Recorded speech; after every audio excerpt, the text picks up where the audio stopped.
Bueno, buenos días a todos y a todas que nos siguen en este programa que hacemos aproximadamente una vez al mes, en donde estamos hablando de salud mental en pregrados, en posgrados, conversando sobre temas que nos afectan cuando estamos estudiando maestrías, doctorados, especializaciones, no solo en Colombia, sino también en el exterior. Hemos hablado de temas tan interesantes como el choque cultural cuando salimos a estudiar al exterior. En el caso mío, como algunos de ustedes que vienen siguiendo el programa saben, yo vivo en Estados Unidos, estoy saludándolos desde Alabama. He venido a estudiar a Estados Unidos 2 maestrías y he compartido muchas de mis experiencias en torno a esa situación de salir del país, de enfrentarme a una nueva cultura. También hemos hablado sobre temas como la maternidad y la paternidad durante los estudios de posgrado, que son un reto impresionante cuando hablamos de tener familia y a su vez tratar de sacar adelante estudios, etcétera. Entonces, han sido muchos de los temas que hemos revisado durante el último año. Este es nuestro episodio número 10 y hoy nos vamos a enfocar en un tema muy interesante que, si bien está muy reservado para ciertas profesiones, que son el tema de medicina, psiquiatría, psicología, enfermería, etcétera, y es el tratamiento de pacientes cuando está siendo estudiante. Obviamente que es un tema que cuando se va a estudiar este tipo de carreras es entendido que va a ocurrir, pero una cosa es saberlo y otra cosa es ir y vivirlo y darse cuenta pues que esto implica unos retos emocionales, físicos, etcétera, para el estudiante, enfrentarse a tener que no solamente ir como de pronto en casos míos que estudio economía, negocios, etcétera, ir a enfrentarme a los libros, a los exámenes, sino que también es interactuar con personas con sus sintomatologías, sus problemáticas, etcétera. Y hoy vamos a hablar con un panel muy especial. Siempre nos acompaña la doctora Lorena Kudris, quienes ya la conocen. Ahorita le vamos a pedir que se presente. El doctor Álvaro Barros, que se hace una más tardecito. Pero por ahora también tenemos una invitada súper especial, a la que le quiero dar la bienvenida y las gracias por acompañarnos, la doctora María Isabel Saavedra. Ella es doctora y estudiante de medicina para el deporte en la Universidad de Boyacá. Estamos ahorita muy emocionados de tener a alguien que está haciendo un estudiante de posgrado en medicina acompañándonos. Pero voy a pedirle a la doctora María Isabel que se presente y nos cuente un poquito dónde está, qué estudias, cuál es tu recorrido. Bienvenida. Hola, bueno, muchas gracias por la invitación y pues por compartir este momento conmigo. Yo estudié medicina en la Universidad Libre de Cali. Después hice un posgrado en una maestría en epidemiología también en la misma Universidad Libre. Y ahora estoy haciendo la especialización en medicina del deporte y la actividad física en la Universidad de Boyacá, en Tunja.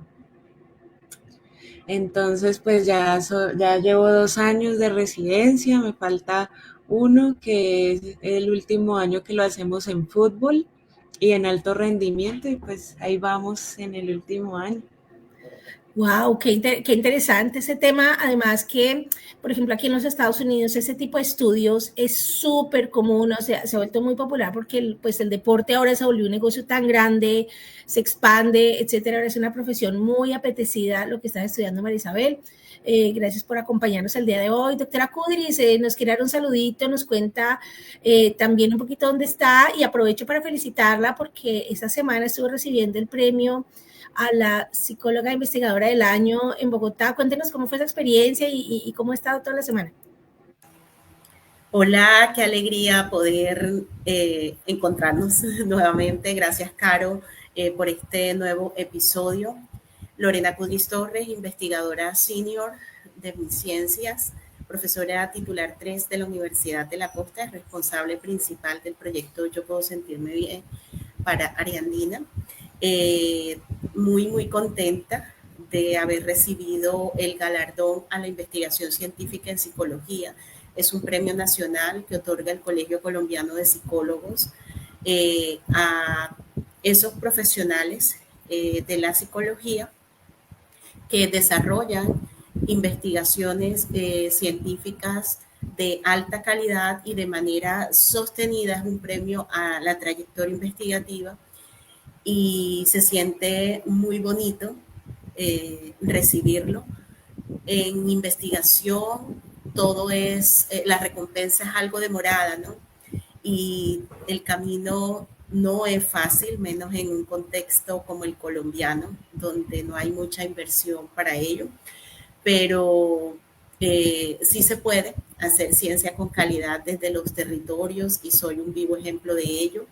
Se necesitan muchas alianzas con instituciones que deseen apostarle a esto. No es un premio que me gano en solitario, es el resultado también de una confianza que me dieron las instituciones que me permitieron hacer ciencia y los investigadores también que han trabajado conmigo todos estos años.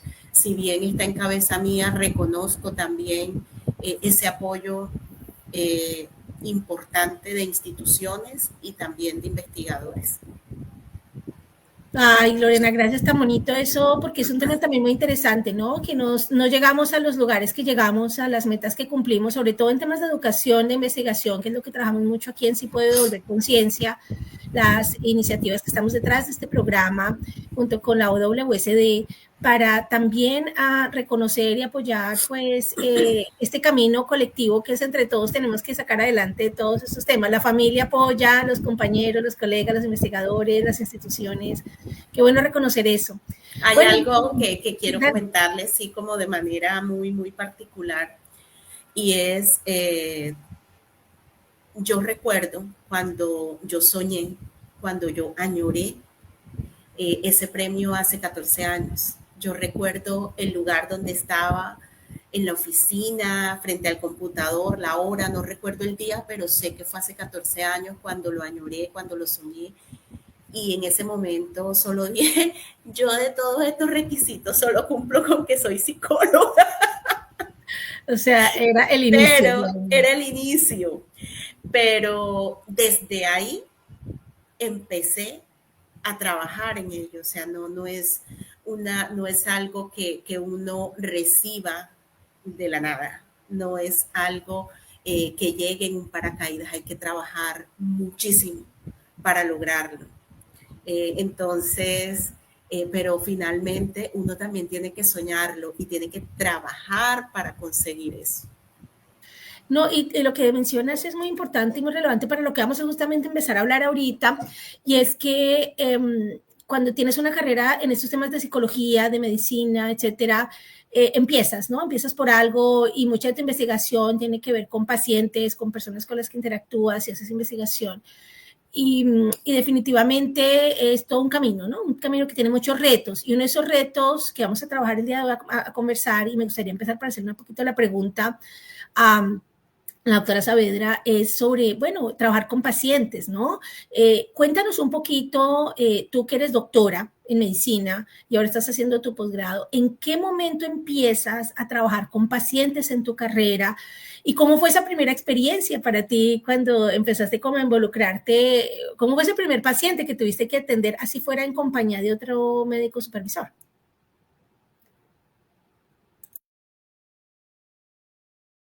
No tenemos sonido tuyo. Ya, ¿Sí? Ahora sí. Desde el pregrado nos ponen ya, digamos que al cañón, al pie del cañón, porque estamos muy chiquitos, tipo sexto semestre en semiología, ya nos ponen a los pacientes. Entonces, pues uno es muy tímido, empieza penoso, no sabe cómo preguntar ciertas cosas. A veces los profesores te ponen casos muy complicados desde el principio. Entonces, digamos que te toca de la nada empezar a improvisar con cómo abordar al paciente. Obviamente el paciente ya sabe que tú eres estudiante, que de pronto estás experimentando con él, entonces pone ciertas barreras. Al principio no es tan sencillo como uno creería, pero conforme ya te vas exponiendo a ciertos pacientes, ya todo se va haciendo más amigable. Claro, ¿y cómo fue esa primera experiencia? ¿Qué tuviste que hacer? ¿Estabas, digamos, cuál era la situación en la que tuviste que, durante una clase, o cómo ocurre esa situación para que le escribas a aquellos que quisieran estudiar medicina, por ejemplo, o un posgrado en medicina? Bueno, desde el pregrado fue como que tú ves clases al principio, ves clases con el profe, entonces, no, bueno, hoy vamos a, no sé, era semiología, hoy vamos a examinar el abdomen, entonces este es un paciente que fue operado por una apendicitis, entonces vamos a ver cómo se examina el paciente.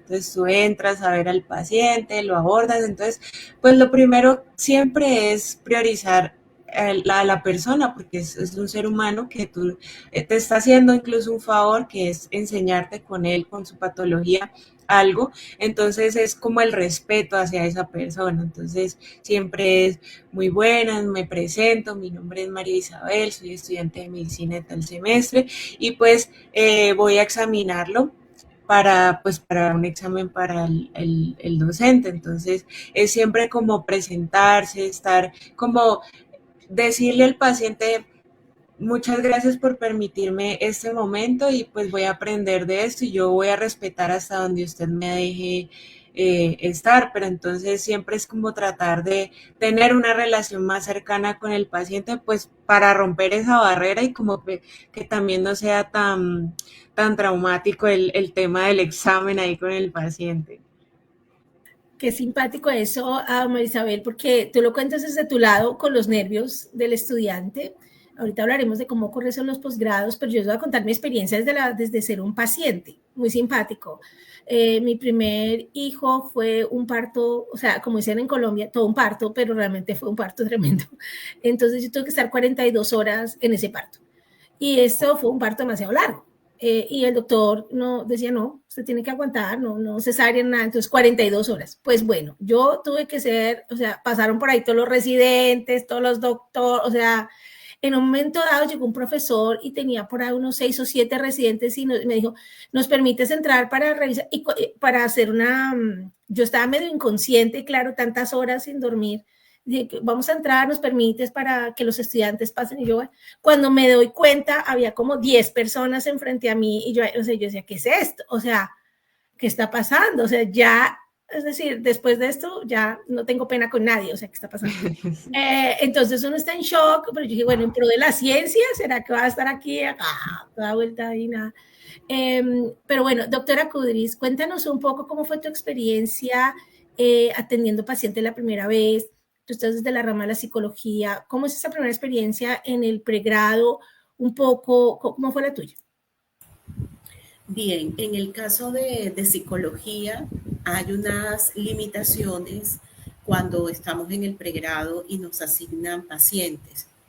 Llegamos hasta cierto punto en los procesos de las intervenciones y siempre estamos con la supervisión.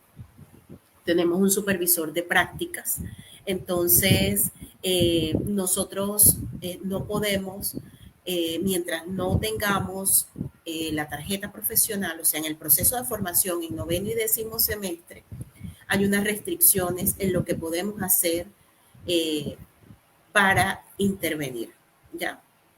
Entonces, lo que tiene que ver con los casos clínicos como tal, llegamos hasta cierto punto, porque quien puede hacerlo es el psicólogo que está formado, como te digo, y el que tiene un proceso de habilitación por parte de las secretarías de salud de los departamentos y también el que tiene obviamente su tarjeta profesional. Anteriormente, hace muchos años las entregaban las secretarías de salud y ya desde hace más de una década, poco más de una década, las está entregando el Colegio Colombiano de Psicólogos, la tarjeta profesional, pero para el psicólogo poder ejercer, aparte de tener la tarjeta profesional, debe cumplir con unos requisitos de habilitación.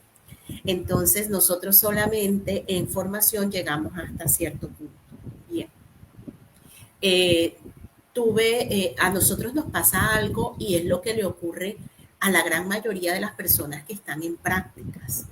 Y es que pareciera que cuando uno llega allá, entra como en una crisis de qué tanto sé frente a la demanda que hay.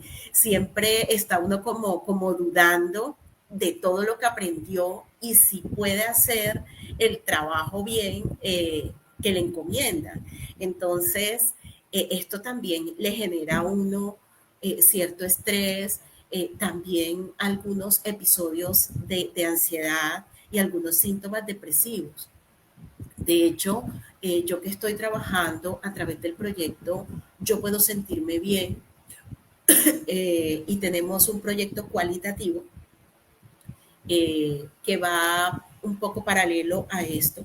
En las entrevistas de ese proyecto cualitativo nos indican los estudiantes de las diferentes carreras toda la angustia que viven frente ya tener que acercarse, aproximarse a trabajar.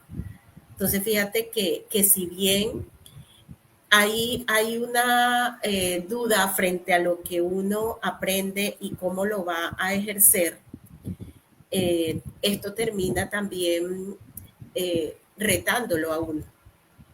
Otro proceso que viví fue cuando hice la maestría en psicología clínica y obviamente tenía que enfrentarme también a la atención de pacientes porque aquí nos asignaban pacientes.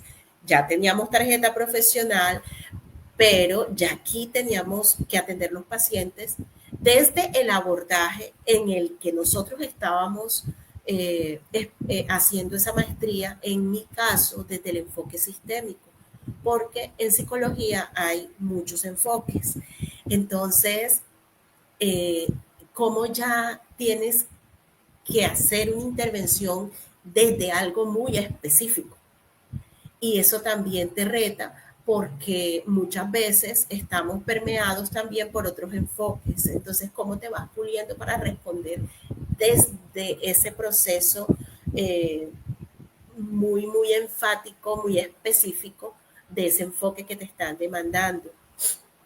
Y yo recuerdo, no me pasó, pero recuerdo que una de mis compañeras en el proceso de retroalimentación con la supervisión, porque nosotros estamos supervisados todo el tiempo y tenemos que conversar con la supervisora de prácticas clínicas, ella expresaba que estaba en una situación muy preocupante con el caso, uno de los casos que tenía, y no podía avanzar porque ella estaba haciendo procesos de contratransferencia con esos pacientes. Era una pareja que estaba en proceso de divorcio, estaban en proceso sí, de una separación, y ella recordaba cuando sus papás se estaban separando, entonces eso la tenía un poco bloqueada y ella estaba generando una diada con la mujer con la que estaba atendiendo en contra de la pareja de esta persona porque les recordaba todas las infidelidades de su papá con su mamá. Entonces, fíjate que esto es algo que es más complejo de lo que uno de pronto piensa, ¿no? Todo lo que vive, porque nosotros finalmente somos seres humanos y partimos de un sistema autorreferencial para atender también. Nosotros podemos tener una formación, pero el sistema autorreferencial está ahí. Todo lo que nosotros hemos vivido también sirven para entender, para comprender las realidades y hasta qué punto eso nos bloquea en un proceso de atención terapéutica. Tienes un tema muy, muy interesante lo que tú mencionas. Me gustaría preguntarle a la doctora Saavedra justamente sobre esos dos puntos, y es el proceso, como tú lo llamas, autorreferencial, y es, bueno, en ese inicio hay un poco de pena, como tú dices, en el pregrado, estoy entrando a entrar con pacientes, pero cuando entras ya a tener mucho más empoderamiento sobre un caso de pacientes, me imagino que ya de pronto en este momento que estás haciendo los estudios de maestría, y cómo es ese proceso tuyo, como hay momentos estresantes en torno a ello, ¿qué nos puedes contar sobre esa experiencia ya más avanzada? Bueno, pues cuando nosotros digamos que estamos empezando, uno siente, o yo no sé si de pronto porque yo estuve siempre rotando como en hospitales donde siempre habían estudiantes, entonces los pacientes están como muy familiarizados con el estudiante, digamos que no habían tantas limitantes con la atención al paciente en sí, sino que la atención iba en torno al profesor y cómo te trataba ese profesor frente al paciente. Entonces a veces me pasó muchísimo que uno llega temprano, 5 a.m., 4 a.m. a ver los pacientes, a actualizar el censo, a todas esas cosas, y le pregunta unas cosas al paciente.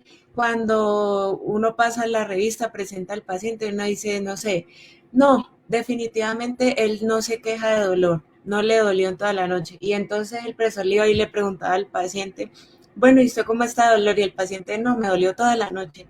Y uno quedaba tan mal, pero me pasó muchísimas veces, o En sea, serio, o sea, sin padre.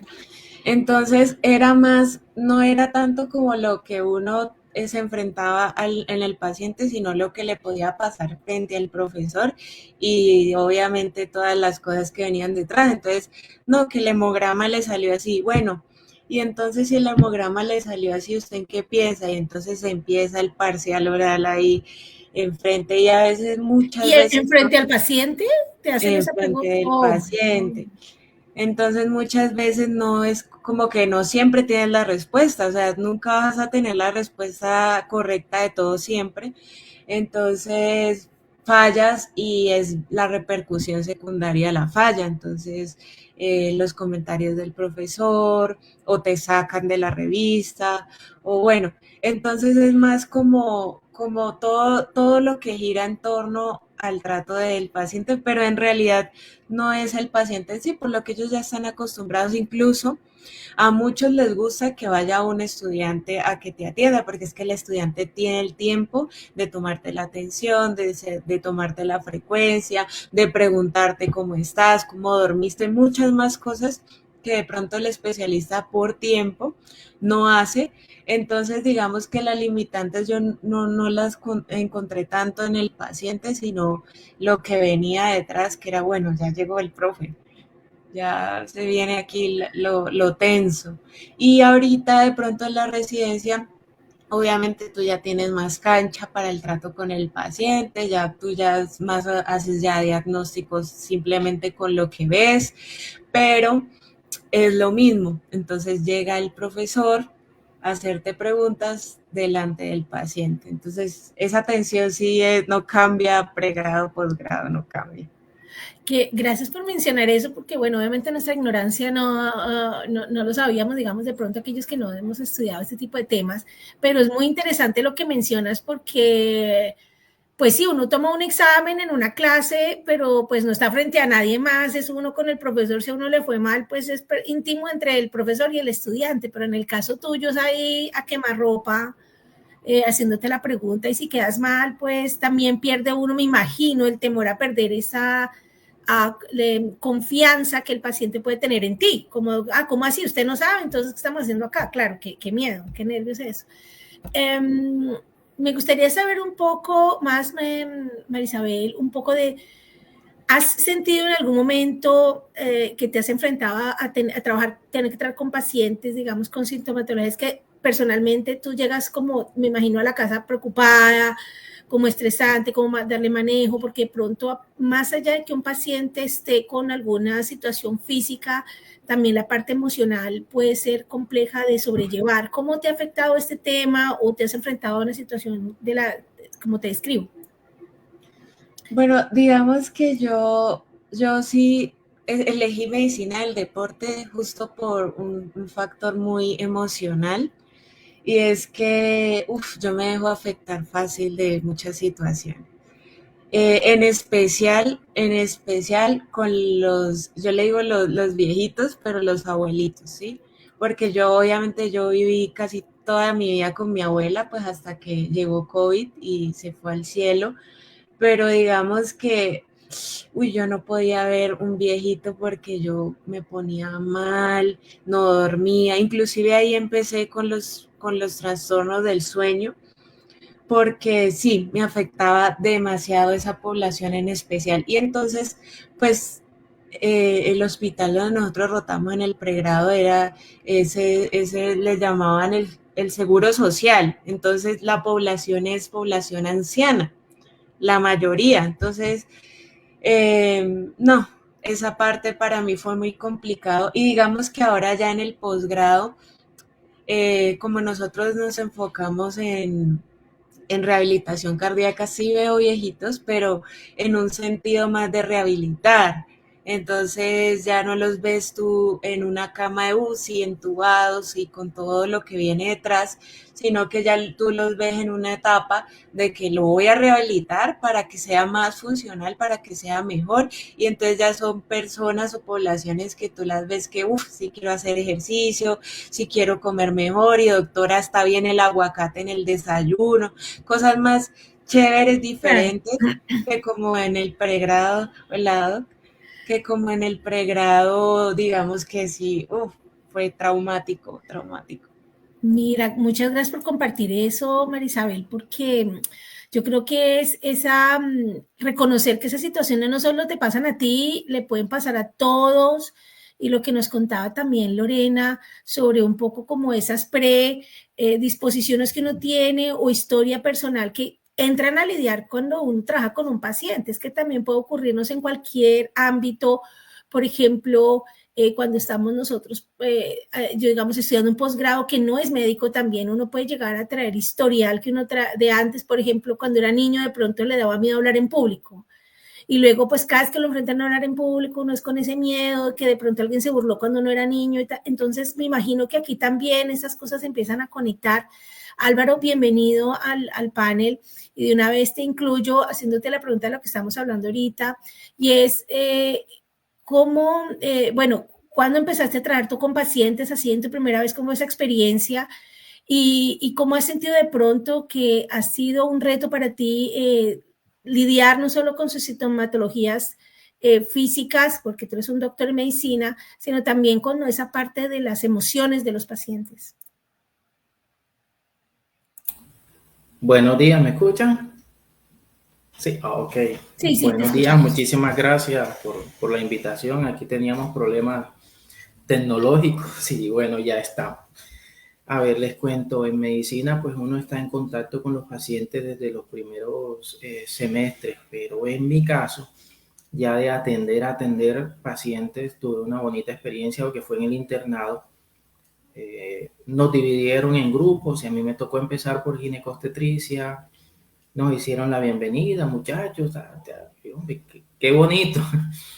Dividieron en dos compañeros y yo para urgencias y sala de parto y pues listo. Y nos habló el profesor y de pronto dijo, bueno, vayan para los servicios. Y ups. Y llegamos a urgencia buena, nosotros somos los internos. Doctor, le paso paciente. Y yo, no, un momento. Resulta que en esa época ahí los médicos del servicio éramos los internos. Claro, una época muy bonita, les digo, teníamos una preparación y como así, un momento. Entonces, y a los dos compañeros, bueno, vamos a salir adelante, tranquilos, en el nombre de Dios, vamos con valentía, ahí nos llenamos de ánimo y listo, vamos, ya. Un año maravilloso. Empezó ese trajín, pues claro, a los primeros pacientes uno medio nervioso, pues gracias a Dios nos dieron una muy buena formación, pero la tensión, el estrés ese primer día cuando terminamos, Dios mío, gloria a Dios, sobrevivimos porque de verdad llegaban bastantes pacientes, sí. Entonces todo el día fue dando, pues nos dieron el almuerzo.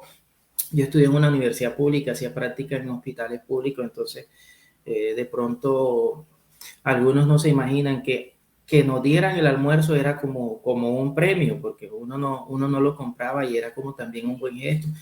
Una comida muy buena, la verdad. En algunas otras entidades pues no era tan como uno deseaba, pero le decían, muchachos, ustedes saben cómo está la crisis, pero con mucho cariño le damos. Todo eso recibía. La verdad es que hubo mucho amor, mucho apoyo institucional, no me puedo quejar. Lógicamente había momentos difíciles, había circunstancias de los pacientes cuando uno hubiese querido hacer más y eso desmoronaba bastante. Cuando teníamos, por decir, derrotas, porque empezamos por la parte de ginecostetricia, entonces estaba en juego la salud materna y de los niños, y cuando después pasamos a pediatría, al área de neonatología, se mueren mucho. Es que para mí que se mueran recién nacidos eso es mucho. Entonces esa parte sí, mentalmente, afectivamente nos golpeaba duro, desmoralizaba, porque uno a veces se sentía que no estaba haciendo ya conocen, pónganle ustedes la palabra, ¿no? No estábamos haciendo un comino. Pero no es así, estábamos haciendo la tarea, pero uno se siente bastante frustrado, en especial con esos pacientes. Cada quien en su práctica médica como que se sintoniza más con unos tipos de pacientes, otros con los de cáncer, otros con los pacienticos con deterioro neurológico. Todos nos encariñamos con unos más que otros, pero a mí me pegaba duro, era con la parte de los niños. Y cuando estaba en pediatría también, los médicos del servicio éramos nosotros, no había médicos contratados. La universidad hacía una gran labor supliendo, pero siempre tuvimos supervisión de especialistas que para qué, siento que nos formaron bien y en ese acompañamiento estaban ahí una capacidad para cocinar chicharrones, pero de verdad detrás de esa población que atendíamos, por ser hospitales públicos, población de bajo nivel socioeconómico de la ciudad y del departamento, habían unas historias, había muchas historias tristes, muchas historias desgarradoras, pero bueno, gracias a Dios hacíamos la tarea, por lo menos desde nuestro trabajo, ayudarlos a tener un poquito de mejor vida, no solo salud, sino que porque sin salud no hay vida y en medio de momentos tristes, pues por lo menos la salud tenemos con qué salir adelante. Gracias, Álvaro. Muy interesante lo que mencionas, ¿no? De, pues que en algunos momentos tú siendo estudiante, ni siquiera eres estudiante, estás en el rango en que eres la persona que está haciendo con lo que sabe, tiene que salir adelante, que pasa mucho también en los médicos cuando tienen que hacer trabajo rural o trabajo social, ¿verdad? En muchos lugares, incluso con conocimiento muy básico de medicina, también tienen que ayudar mucho. Entonces, me gustaría preguntar a la doctora Kudris, ¿cómo fue, digamos, en tu campo de la psicología también has vivido, digamos, de pronto estrés que viene, ¿no? De trabajar con pacientes directamente y qué observas también al hoy acompañar estudiantes de pregrado, posgrado, ejerciendo esta profesión? Bueno, en el caso de psicología ocurre algo de manera muy particular que no pasa en otras áreas de la salud. Nosotros somos principalmente del área de la salud, aunque nos ubiquen también en ciencias sociales, hay que dejar eso claro, ¿no? El paciente llega y es como si te vaciara ese balde de problemas y tú como psicólogo absorbes, o sea, uno termina siendo como una esponja y todo eso termina también afectándote en el día después que termina la consulta. Tú empiezas o sea, esa persona termina como haciendo parte de tu vida, la historia de esa persona termina ahí presente y uno sigue como repensando sobre esa consulta, mirando también las estrategias y lo que pudimos hacer, lo que de pronto faltó y para tener en cuenta en una próxima consulta. El sistema de salud no es muy amigable en el caso de psicología y yo sé que con los médicos y con los demás profesionales tampoco. O sea, ¿quién en 20 minutos va a contar una historia y va a narrar todo lo que está sintiendo, toda su problemática? O sea, es complejo. ¿Ya? Y nosotros hacemos un proceso donde la entrevista te tiene que dar el 80% de una impresión diagnóstica. Por Dios, en psicología el caso es más complejo porque nosotros podemos utilizar unos test, pero los test son una ayuda. O sea, a mí lo que me da la impresión diagnóstica es esa entrevista y si no tengo el tiempo, ¿cuánto me demoro? Y aparte de eso, lo que demoran en asignar citas de la primera al seguimiento. Entonces eso hace que el proceso sea más complejo, ¿no? Ahora bien, a nivel de investigación, nosotros tenemos un proyecto en el que estamos apoyando todo el desarrollo y Yo Puedo Sentirme Bien. Trabajamos con estudiantes que tienen sintomatología de depresión, ansiedad y estrés. Constantemente se está activando la alarma sobre estudiantes que tienen una conducta suicida activa. Si bien yo no estoy atendiendo pacientes porque yo soy la responsable principal para área andina y gestioné el proyecto también para la Universidad Popular del Cesar y estoy más en una función administrativa, lo cierto es que apenas me llega un mensaje, a la hora que sea, yo tengo que gestionar con los enlaces clínicos que atienden a esos pacientes. O sea, aquí está, de por medio es la vida de las personas. Es poder, aunque estemos haciendo intervenciones en línea, hay alguien que necesita la intervención presencial. ¿Quién lo hace? ¿Dónde lo hace? Y estos son proyectos transnacionales y una de las universidades tiene sede en Pereira, tiene sede en Bogotá, tiene sede en Valledupar y uno tiene que monitorear que todo eso se haga casi que en la inmediatez. Estamos hablando que alguien se quiere quitar la vida. Eso es para, o sea, yo me acuesto con una preocupación tremenda. Entonces sí nos cargamos con todo esto y creo que los casos que más nos generan angustia, estrés, es el caso de los pacientes con depresión, porque sabemos que allí ya hay un riesgo alto de suicidio. Entonces, también como para tener esos aspectos en cuenta, ¿no? De lo que nosotros como psicólogos también vivimos en el ejercicio.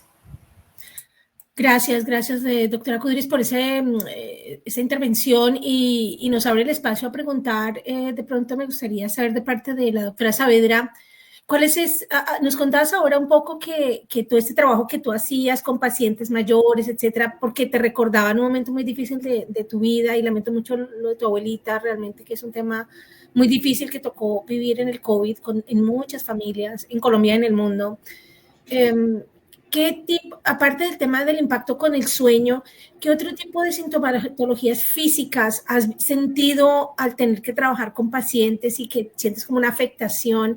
Y de pronto no es que la sientas con un solo paciente, sino que con el tiempo estas cargas van afectando la salud física digamos, de los estudiantes. Entonces, ¿cómo ha sido tu caso? ¿O has visto con personas que te han rodeado que les ha impactado su salud también como estudiantes? Bueno, en mi tema personal, digamos que yo pienso que yo antes de estudiar medicina, yo no sabía qué era sentirme depresiva o ansiosa. Digamos que yo empecé a conocer eso en el internado, porque digamos que aparte de que tú tienes una carga académica que es bastante importante, se le suma como el problema de cada una de las personas que estás atendiendo. Entonces ya no es solo el paciente que le dolió algo, sino que no tiene familiar porque el familiar no tiene cómo transportarse y si se transporta al hospital, entonces no tiene que almorzar, y si no tiene que almorzar, dejó a la hija de 4 años sola. Y entonces es todo un conjunto de cosas que así tú digas, yo solo puedo ayudarle al paciente con lo que yo sé y con lo que puedo aportarle como médico, sino que así tú no te quieras cargar, te vas a cargar porque es algo que lo sientes, o sea, es imposible desligarte de tu parte humana y enfocarte solo en la parte médica. Entonces, digamos que yo tuve muchos problemas desde el punto de vista psicológico, incluso cuando entré a la residencia, porque también yo soy de Cali y Cali es caliente, está toda mi familia y paso a Tunja, que es el polo norte, donde aquí no hay nadie, o sea, yo aquí no conocía a nadie. Entonces también entré como a volver a tener esas experiencias depresivas, y también cercanos, o sea, amigas cercanas que les sucedió lo mismo en los cambios así agresivos, pero no sé con qué tanta frecuencia se presenta en otras carreras, pero en medicina en particular siente uno que los compañeros de uno suelen ser así ansiosos, suelen estar muy neuróticos, no se concentran fácil. Entonces no sé con qué tanta frecuencia se presente, pero pues porque adicional ya a las cargas propias de la residencia o del pregrado, se le suma que uno de pronto tiene problemas económicos, que se tiene que adaptar a una nueva cultura. O sea, a mí, yo no tengo nada de quejas de Tunja, porque digamos que acá, a diferencia de Cali, es una ciudad muy segura, pero las personas no son iguales. O sea, en Cali somos como más guapachosos, yo no sé, como más cercanos, y acá la gente es como el clima, es fría. Entonces, entras también en ese entorno bueno, ya no tengo como las mismas amistades, ya estoy sola y entras a otras cargas, entonces digamos que todo eso sí tiene una afectación muy importante, entonces comes diferente, ya te alimentas muy mal, de pronto haces, en mi caso yo soy más bien obsesiva con el ejercicio, entonces en Cali entrenaba 2 horas, aquí entrenaba 4, entonces es como si empiezan a afectar muchas cosas, tantos cambios. Uy, gracias. Eso también me parece muy importante porque casi que nos has incluido muchos de los temas que hemos tratado últimamente y es eso que te digo. Además, el choque cultural no es solamente que me fui a vivir a México, que me fui a vivir a Estados Unidos, como ha pasado aquí con nosotros en estos paneles. No, es que te vas a una ciudad distinta. Yo, por ejemplo, mira, Marisol, yo soy de Bogotá, pero yo me fui a vivir a Medellín. Y el choque cultural, o sea, el más grande, desde las palabras, por ejemplo, me decía alguien, oye, ayudé, estaba llevando mercado alguna cosa, ayudando a alguien, y me dice, ¿dónde pongo esto? Y dice, ponlo en el pollo. Yo, ¿cómo se lo pone en el pollo? ¿Qué estás hablando? O sea, pon esto en el pollo, yo ahí pensando, ¿verdad que ellos llaman al mesón de la cocina, lo llaman el pollo? Y uno, ¿qué? O sea, ¿quién le explica? Desde eso tan tonto hasta que, por ejemplo, para mí la cultura paisa es una cultura absolutamente cerrada. Y los rolos somos por allá como, yo no, o sea, todo el mundo me llamaba rola. Y esto era ya usted, pues, el alienígeno que llegó de otro planeta. O sea, y uno, pero como así, estamos en el mismo país, somos igual. Y no, hay un choque cultural realmente yéndose incluso a la otra ciudad. Entonces, unir este tipo de eventualidades que hemos discutido en estos paneles de salud mental, acompañado de que tengo que venir a ver pacientes, y lo que tú dices, tus pacientes ahora no son caleños, tus pacientes ahora no tienen tu mismo dialecto, tu mismo acento, te toca interactuar con una cultura en otra universidad, pero eso también te prepara porque el día de mañana te vas a preparar, me imagino, a hacer práctica en Bogotá, por ejemplo. Entonces te vas a enfrentar a pacientes de todo el país y estás viviendo ese entrenamiento, pero hay un proceso psicológico intermedio, ¿no? Y uno se angustia y uno lo saca. Me gustaría preguntarle a la doctora Kudris un poco ¿cómo has trabajado para manejar ese estrés de manejo de pacientes? Tú dices, bueno, me afecta un poco ese tema, me lo llevo para la casa, a veces no me deja dormir o estoy pendiente de ese email, me da un poco de ansiedad el asunto. ¿Cómo has manejado un poco a nivel, o recomiendas manejar, digamos, también a nivel psicológico, manejar estas situaciones para sentirte mejor, ¿no? Cuéntanos un poco de tu experiencia. Bien, cuando estoy en el proceso de atención, porque me he dedicado en los últimos años más a la investigación, pero cuando estoy en proceso de atención, porque se ha requerido, en el caso de algunos proyectos, siempre hay el coterapeuta, siempre está el par con el que converso, eh, al que le expongo también ciertas situaciones, ciertos casos que me generan angustia, que me generan ansiedad. Y esto es muy importante porque permite que tenga una retroalimentación y que tal vez pueda hacer mejor ese ejercicio.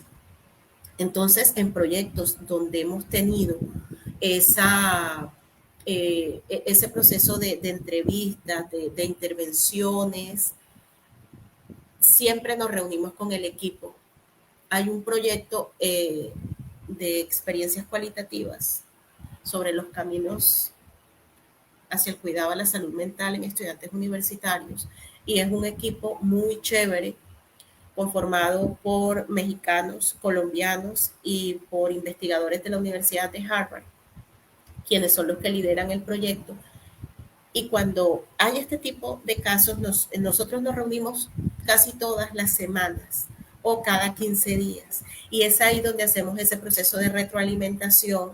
Y es muy importante escuchar los casos de los otros colegas y que ellos también escuchen los míos y poder retroalimentar todo. Entonces creo que ahí ya hay como esa válvula de escape.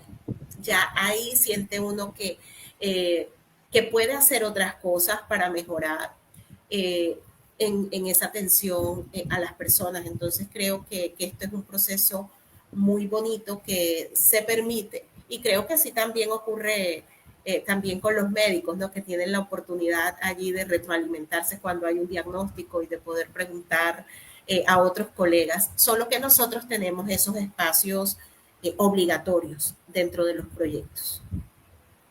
Buenísimo. Álvaro, me gustaría preguntarte a ti, en tu caso, como doctor también, desde el punto de vista, digamos, de cómo te ha afectado a ti físicamente el tema de manejo de pacientes. ¿Cuáles son esas sintomatologías más fuertes que observas dentro de, digamos, del mundo médico allá donde tú estás en Barranquilla? Pero también, ¿qué recomiendas para tener esa, como dice Lorena, válvula de escape y tratar de como solventar esa sintomatología? Bueno, es frecuente en la formación médica por su misma naturaleza práctica en cuanto a atención de pacientes, que haya lo que llamamos sobrecarga laboral, un sobreesfuerzo. Hay espacios para compartir los diagnósticos llamativos, los casos dudosos. Acá en medicina, gracias a Dios, eso no es, ahí no hay problema, porque si algo tenemos los médicos que somos buenísimos para discutir casos, porque está muy difícil, porque es muy chévere, porque no lo he visto, porque tiene algo llamativo, pero a ver, eso para compartir los casos y retroalimentar y pedir ayuda, estamos solitos. Es más, no pedimos ayuda, los demás se ofrecen. O sea, uno les dice, tengo un caso así, y le hiciste tal cosa. O sea, por Dios, déjenme terminar. Todo el mundo quiere ayudar. En ese sentido, el cuerpo médico tiene una disponibilidad para apoyarse entre sí. Gracias a Dios, eso es normal. Pero lo que sí hay es bastante, hay una sobrecarga, porque es que la formación médica, sobre todo en las especialidades médico-quirúrgicas, fundamentalmente práctica. Y a la vez hay que estudiar, entonces es estar trabajando y estudiando, y las exigencias siempre son bastantes, y algunos casos de pacientes pues que terminan afectando la salud mental. Por ejemplo, cuando hay, ¿cómo llamarlo?, acoso, cuando hay exigencias sobredimensionadas de parte del paciente o del familiar, cuando hay resistencia a la información que se les está brindando.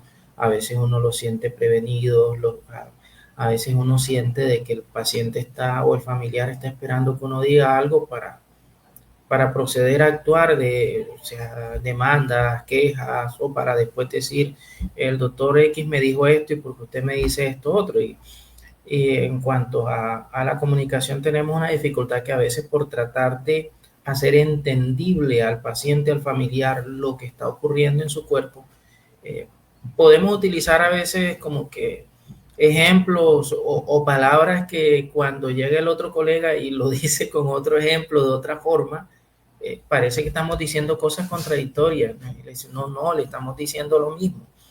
Entonces, pero cuando hay prevención con los pacientes, eso genera bastante tensión. Las comunicaciones se vuelven tensas, a veces conflictivas, y le generan a uno una carga en lo emocional fuera de la carga laboral, porque realmente es como, sí, estamos trabajando, y en ese trabajo es que estamos aprendiendo. Yo creo que la medicina, la parte médico-quirúrgica es así, no se estudia mientras se trabaja, sino que o sea, se trabaja primero, y en el trabajo es que uno va aprendiendo lo que no sabe con lo que se va presentando.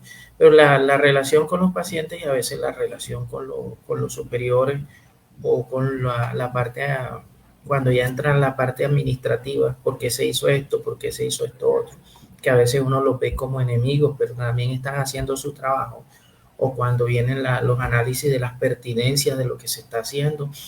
Y no es que en el cuerpo médico haya gente que mande cosas por mandar, no, es que hay una evidencia científica limitada para ciertos manejos y eso hace, hay muchas líneas grises en donde, ¿por qué se hizo esto y por qué no? ¿Por qué no hiciste esto? No es que acá hay un artículo que dice que sí, sí, pero acá hay otro que dice que no. Eso es normal, eso es la ciencia, lógicamente, ese es el avance. Ese también es una carga, entonces ahí es donde empiezan los dolores de cabeza, dolor en el cuello, el dolor en los hombros, las alteraciones en el sueño, las alteraciones del estado de ánimo, en especial esos cambios explosivos. Cuando uno se derrote o no voy a mandar esto para en fin, uno lo manda para donde sea, para lejos, y otro día uno viene como un Superman y échemelo eso y venga, doctor, tal paciente, mándemelo, el que está operando y vamos a operarlo, pero ya, cálmate, solo ya se acabó el turno, no, además salimos de eso rápido, y ahí el día en que está lo contrario, ¿no? Entonces, el día que el anestesiólogo quiere operar, el cirujano está que tira la toalla, y el día que el cirujano está, pero como un Superman, el anestesiólogo tiene pues su carga también fuera de las cuestiones que se viven en la casa, las interacciones familiares, entonces siempre eso trae sus complejidades, pero bueno, el compañerismo también ayuda y creo que es fundamental que estamos muy convencidos de lo que estamos haciendo. Nosotros nos creemos que lo que hacemos es importante, que estamos ayudando a la vida, estamos salvando al planeta. Entonces eso ayuda mucho. No sé en qué semestre nos metieron ese día en la cabeza que lo que hacemos es muy, muy importante y que bueno, y eso también ayuda y después uno mira hacia atrás y dice, yo estoy loco y eso. También, no me quiero, me pasé, me excedí, pero bueno, ese es el discurrir y ahí vamos. Lo importante es que la motivación de esa vocación de servicio nos ayuda a empujar, pero hay mucha tensión en el camino. Claro que sí, Álvaro. Me imagino que estar en este tipo de campos es duro porque pues si uno le va mal en un examen, pues bueno, a nadie se va a afectar en salud si yo no hago buen examen en economía o en matemáticas o en literatura. Pero aquí hacer la cosa mal tiene implicaciones muy amplias, ¿no? Una decisión. Obviamente como estudiante lo bueno es que me imagino que ustedes tienen el apoyo de alguien más, un supervisor, y no está ahí solito uno tomando las decisiones. Pero, ¿qué tanto te preparan, Marisabel, para ese momento? Ahorita que estás siendo estudiante, ¿cómo te sientes tú? ¿Qué tanto te sueltan la cuerda para que cuando ya salgas sola al mundo real y tú eres la doctora encargada totalmente de un caso, puedas tener el manejo psicológico, emocional para eso? Pues en mi caso sí te sueltan la cuerda, pero te la sueltan de más, pensaría yo. Siempre es vaya y resuelva a la de Dios, pero está siempre lo que mencionaba el doc, es que tú siempre tienes a alguien, tus compañeros, tus profes, siempre estás como que llámeme a cualquier hora y ellos y te contestan y tú puedes preguntar lo que sea y siempre te van a ayudar por un chat, por donde sea. Entonces, digamos que sucedió ahorita en los Juegos Nacionales que obviamente yo estaba de R1, no sabía ni idea de deportistas, no, lo que había visto en las clases no tenían, primera vez que había ido a esgrima, taekwondo, todas esas cosas, y te aparecen lesiones pues de este tipo de específico de deportes, pero entonces es ahí es donde tú te puedes colaborar con los profes que obviamente tienen mucha más cancha. Entonces, no, profe, estoy aquí, pasó esto, ¿qué hago? ¿Qué hago? Porque no tengo ni idea de cómo hacer esto, nunca había visto esta lección, pero sí te puedes apoyar de los profes, pero sí te sueltan full, vaya y hágalo. Y así es que uno aprende, es la realidad, porque son los casos que más se te quedan acá, los que te tocó resolver en acción. Y pues uno literalmente, yo siempre me apoyo de mis amigos, de mis compañeros, porque pues porque uno no se las sabe todas. Entonces, así uno lo haya leído, uno es mejor preguntarle a alguien que de pronto sí haya tenido la oportunidad de ver ese caso previamente para que te oriente un poquito más. No, qué interesante eso. Imagino que también tú también en unos momentos ayudas a tus compañeros también con lo que tú sabes y es una Claro, retroalimentación colectiva. Qué bueno que nos comparten eso entre los tres, porque bueno, los que quieren estudiar este tipo de temas, pues realmente tienen que saber que pues no están tan solos como uno pensaba, si hay como una colaboración, pero no quiere decir pues que no haya temas estresantes a la hora de manejar pacientes como estudiante y pasar del libro a la práctica y bueno, enfrentarse al asunto ya de una. Bueno, vamos a hacer una ronda de preguntas para ir cerrando y es, ¿qué recomendaciones dan desde su campo para manejar esas sintomatologías físicas y psicológicas que pueden resultar como consecuencia de manejar pacientes durante los estudios? Párense en el lugar, pues María Isabel no lo tiene que hacer porque está en esa residencia, pero en el lugar de ese momento que eran estudiantes, ¿cómo manejar eso en ese momento? Porque de pronto ahorita ya Álvaro, con toda la cancha que tienes, manejando tantos pacientes y tantos años, bueno, trabajando, de pronto ya hoy pues lo manejas mucho mejor, pero ¿cómo es parándote allá tú que de pronto también interactúas con estudiantes que tú lideras? ¿Qué recomiendas hacer para poder lidiar con estas sintomatologías? Álvaro, empecemos por ti. Bueno, creo que lo importante es dejarse guiar. Y por Dios, no tenga miedo. Nos preparan bien. Eso es como cuando se enseña al niño a manejar bicicleta y el niño está dando pedal y de pronto llega un momento en que se da cuenta que no lo están agarrando y ya está pedaleando. Entonces la formación médica en parte es eso. Sí, a veces uno lo dice, no, que lo soltaron y de pronto te haces la idea de que, ay, que cómo va a ser, lo dejaron en la jungla solo. No, lo dejaron en la jungla con ametralladora, con machete, con brújula, con teléfono satelital, o sea, por decirlo. Ya hay una formación y hay que confiar mucho en la formación y ser consciente de que uno no sabe todo y apoyarse mucho en los compañeros, apoyarse mucho en el residente que va más adelantado, cuando toca con el docente, pero es importante tener certeza de que podemos pedir ayuda en cualquier momento. Podemos pegar el grito de auxilio que siempre va a haber un apoyo y no solo el personal de la formación. Cuando uno está en el tremendo lío y uno pide apoyo, resulta que ya las auxiliares de enfermería que están en el servicio tienen una cancha y le dicen a uno, Dotti, porque no hace esto, mira que el profe tal hace esto y esto otro. Tienen un bagaje, hay un acervo ahí de conocimiento, la enfermera, el personal de laboratorio apoya, el personal de ayuda terapéutica también. Pues, hasta el camillero a veces uno le dice, pila, ¿qué es tal cosa? Y ya le entiende y sabe que, no, pues, doctor, este es de cardio, este es la UCI, sí, vamos, el mismo camillero, todo ese personal que está en las instituciones tiene un bagaje, tiene una experiencia que le ayuda mucho. Entonces, lo primero es pedir ayuda a todos. Es que todos los que estamos en una entidad hospitalaria tenemos algún tipo de experiencia, hasta el portero.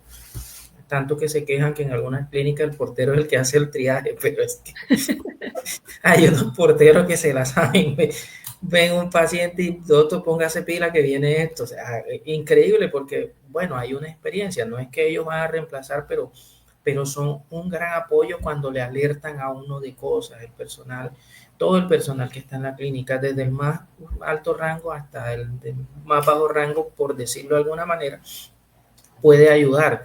Y ese grito hay que pegarlo cuando uno empieza a tener dificultades, tanto en su desempeño como en los temas de salud. Y es importante conversarlos, no guardarse las cosas. No se trata de que es que ahora nos vamos a quejar todo el tiempo, no, sino de que estar consciente cuando empiezan a ver la dificultad y por favor no guardarse, porque el que lleva un año más de entrenamiento puede decir, hey, sí, no, te estabas demorando para que te diera tal cosa, a veces en forma chistosa, hey, no, pero te fue bien, mira, ya lleva 6 meses, a mí eso me dio a los 2 meses. Y uno se va apoyando en ese otro compañero que ya pasó por este camino y te dice, mira, esto, otro.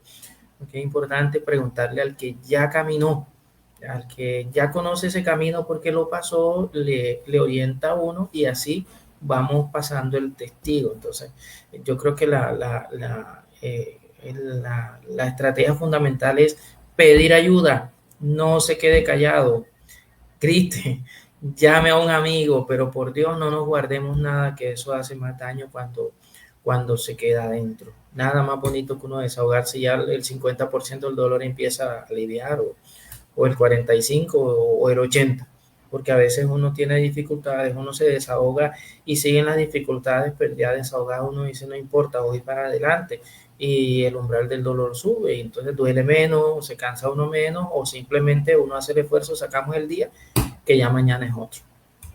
Gracias, Álvaro. Doctora Kudris, ¿qué recomendaciones dejas un poco en ese momento en el que estás en los estudios de pregrado y posgrado? Importante que los estudiantes asistan a procesos psicoterapéuticos durante todo el proceso de formación. Nosotros no podemos pretender sanar a alguien si tenemos muchas cosas que resolver. No estoy diciendo que se van a resolver todas, pero sí es importante durante el proceso y durante la atención también clínica, siempre asistir a terapia. Uno, para manejar nuestros propios problemas, nuestras propias dificultades. Y dos, para poder hacer un buen proceso terapéutico. Siempre es importante tener esa segunda opinión de un par, ¿no? Entonces, esto es indispensable. El mismo Freud lo recomendaba en sus inicios, que el terapeuta debe buscar también la ayuda psicológica. Entonces, necesitamos sanar a otros, pero primero tenemos que estar bien nosotros. Gracias, doctora Kudris. Marisabel, doctora Saavedra, me gustaría saber, aunque estás allá frente al cañón realmente en la mitad, pero ¿qué sientes que te ha servido para darle manejo a esas, digamos, ese estrés o esa ansiedad o todo lo que produce manejar pacientes y manejar casos ya en vivo?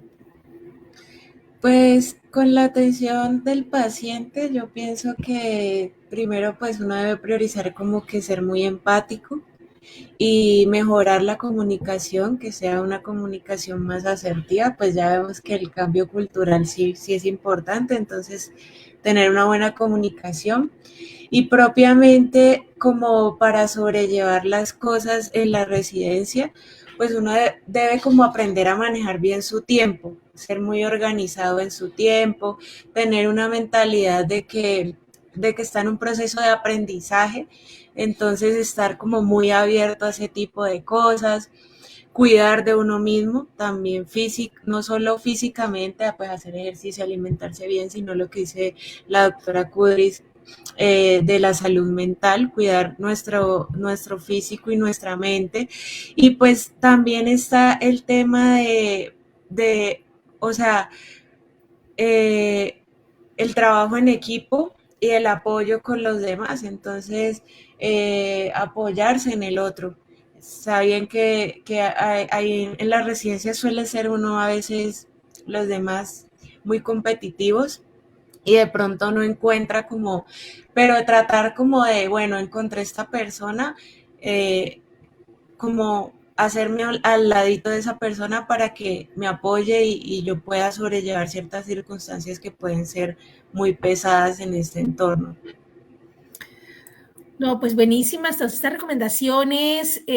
Hay tanto que podríamos hablar y obviamente no queremos aquí tampoco abusar del tiempo ni de nuestros participantes ni de a quienes van a ver este video quizás más adelante. Simplemente pienso que aquí hemos aprendido muchísimo sobre la relevancia de tener conciencia de que no somos los únicos a los que les pasa esto, de que se puede pedir ayuda, de que se puede contar con el apoyo constante en todas las etapas, desde estudiante hasta como es el doctor Barrios, que ya está en un nivel avanzado, ya tanta experiencia con temas, digamos, en la práctica de la medicina.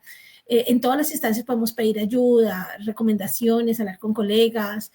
Me gustaría para cerrar un poco, hablar de un tema y de paso pedirles pues para que sería la última pregunta y es ¿qué impacto tiene todo ese tema de lidiar con pacientes llevando esto a la casa, a donde los amigos, digamos, cómo afecta a las familias también, ¿no? Un poco, porque a veces nos cargamos, y es cierto, nos descargamos y nos colaboran digamos, los colegas, los estudiantes con los que estamos, etcétera, pero qué tanto a veces de pronto podemos afectar también la familia y qué recomendación dan sobre ese tema, ¿no? Porque las familias de pronto están ahí, quieren apoyarnos, pero también cómo las preparamos para que sepan que como estudiantes estamos viviendo ciertas situaciones.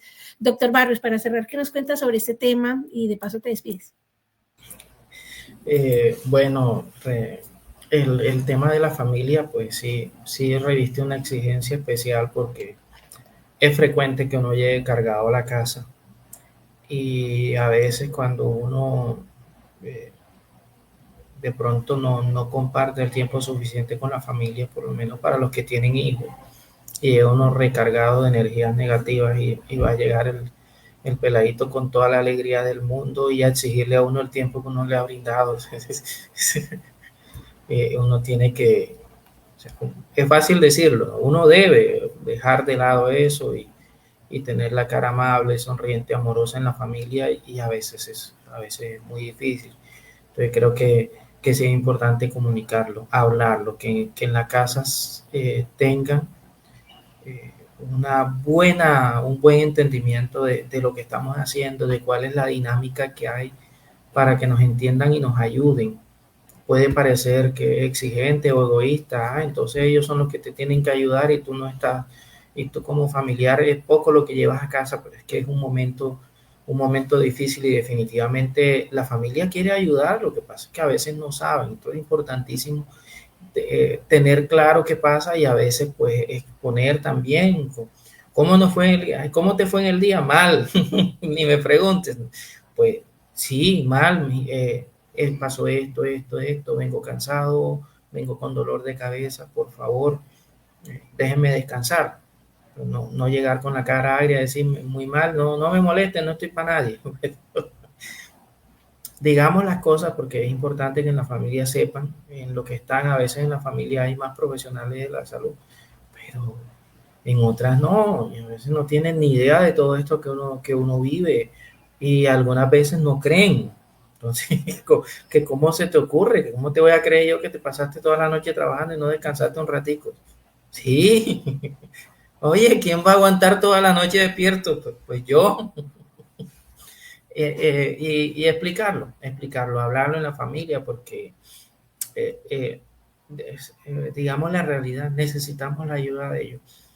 No seremos los familiares que más aportan a esa dinámica familiar cuando nos estamos formando y somos los que más pedimos porque realmente lo necesitamos y yo creo que lo importante es hablar con la familia con sinceridad, que sepan en lo que uno está y que el día que uno llega descargado, que uno llega tenso, que uno llega ansioso, que uno llega con un mundo de cosas terribles en la cabeza, sepan que uno está pasando por eso, decirle con sinceridad, me pasó esto y esto, de verdad necesito dormir, no hagan bulla o lo que sea. Y lo van a hacer y van a estar conscientes y van a decir y van a apagar las luces y perfecto, déjenme dormir, que uno se recupera ya y uno vuelve a estar 100%. Entonces a veces eso también es importante, recargarse, porque es que uno no puede seguir en la casa al mismo ritmo si uno va cansado. Pero para que nos entiendan debemos decir las cosas, porque muchas veces queremos que nos entiendan y no hablamos. Y en la familia no saben lo que uno está pasando. Bueno, hay algunos miembros de la familia que no van a entender. Si no hablamos perruñol, pues no nos van a entender. El idioma perruno hay que manejarlo, pero sí, es real. Si no nos entienden, van. Claro. La familia se van a poner así y van a inventar cosas. No van a esperar con una fiesta sorpresa y tengo que fiesta, yo vengo a dormir. Sí, gracias. Entonces, yo creo que es fundamental hablar con la familia. De pronto ya me estoy volviendo repetitivo, pero eso es fundamental, por Dios, hablar con la familia. Ellos no saben lo que estamos pasando y nos pueden ayudar mucho con todo el amor y la comprensión, nos ayudan. De otra manera no van a saber qué hacer. Listo, súper. Doctora Saavedra, ¿qué nos recomiendas en ese sentido? Bueno, estás lejos de la familia y también es un tema duro, ¿no? Porque la familia está contigo, yo también vivo lejos de mi familia y es difícil para la gente que está allá entender lo que tú estás viviendo porque no están contigo al lado. ¿Cómo recomiendas también eso de trabajar tus sintomatologías y todo lo que vives con tu familia? Bueno, pues ellos sí me apoyan bastante, sin embargo uno trata como de no cargarlo, ¿no? Entonces, pues hay una estrategia que me la enseñó incluso la psicóloga de la universidad y es concentrarme en el presente. Entonces, pues mi presente justo ya es que si la llamé, pues me voy a concentrar en lo que ella me está diciendo para poder dejar atrás toda mi problemática. Entonces, pues obviamente uno todo el tiempo tiene muchos días malucos, pero si me concentro en lo que está pasando ya, pues voy a tener la atención en mi mami, en mis perritos, en mis hermanos. Entonces, digamos que en los últimos meses esa ha sido como la mejor estrategia que me ha funcionado y es vivir lo que está ya. Qué chévere, buenísima esa recomendación. Doctora Kudris, ¿qué nos recomiendas tú también para manejar el tema con la familia? Un diálogo abierto, que ellos puedan comprender muy bien todas nuestras dinámicas. Creo que un diálogo abierto permite que se dé empatía, ¿no? Hay unos miembros de la familia que son más empáticos, más receptivos que otros, pero es algo que se va trabajando con el tiempo, pero sí hay que expresar cómo nos sentimos, hay que pedirle apoyo, o sea, la familia es lo que te puede proteger o también te puede generar riesgo. Entonces, si somos comunicativos, vamos a fomentar eso y también sirve de ejemplo para que cuando ellos tengan, los miembros tengan dificultades, también nos comenten y poder ayudarnos entre todos. Pero creo que comunicación y empatía son aspectos muy fundamentales en este proceso. Bueno, gracias a los tres por estar aquí hoy en este panel discutiendo temas de los que de pronto no se hablan mucho. Digamos, es difícil que la gente reconozca que tiene esas vivencias, especialmente cuando eres estudiante, porque estás abriéndote un nombre, estás empezando pues la carrera, no quieres demostrar, pero a la hora, la verdad, todos estamos pasando por eso, todos pasaron por ahí y les agradezco mucho que hayan comentado sobre estas sintomatologías, estas estrategias para darle manejo y bueno, dejarles pues obviamente la invitación para que siempre vuelvan acá, para pronto continuar hablando de estos temas en el futuro. Gracias por haber estado aquí, doctora Kudris, doctor Álvaro, todos estos episodios. Doctora Saavedra, gracias por unirse a nosotros a hablar hoy sobre estos temas en una conversación muy, muy sencilla, muy tranquila, sobre lo que vivimos como estudiantes de posgrado en diferentes ramas de estudio. Bueno, entonces quiero dar las gracias por estar aquí el día de hoy, también a la OWSD por apoyarnos, de la cual la doctora Kudris es miembro, y también pues contarles que en Si Puedes Volver Conciencia tenemos nuestros episodios en YouTube. Este episodio lo vamos a subir a @Si Puedo Colombia. Ahí pueden encontrar toda la serie de salud mental en posgrados donde hemos discutido temas muy interesantes y como ustedes ven, traemos siempre profesionales porque no solo yo aquí hablando sobre ello, sino también tenemos la perspectiva de personas que conocen desde el punto de vista médico, científico, psicológico, lo que se vive mientras se hacen estos estudios. Bueno, los esperamos en la próxima oportunidad. Estén pendientes de nuestros siguientes episodios en la página de Si Puedo. Gracias por estar aquí. Hasta luego, doctora Saavedra. Si quieren despedir, entonces les voy a dar una oportunidad acá rápidamente para que se despidan. Gracias por estar aquí el día de hoy y nos vemos pronto. Chao. Chao, gracias. Chao, chao. Chao, muchísimas gracias.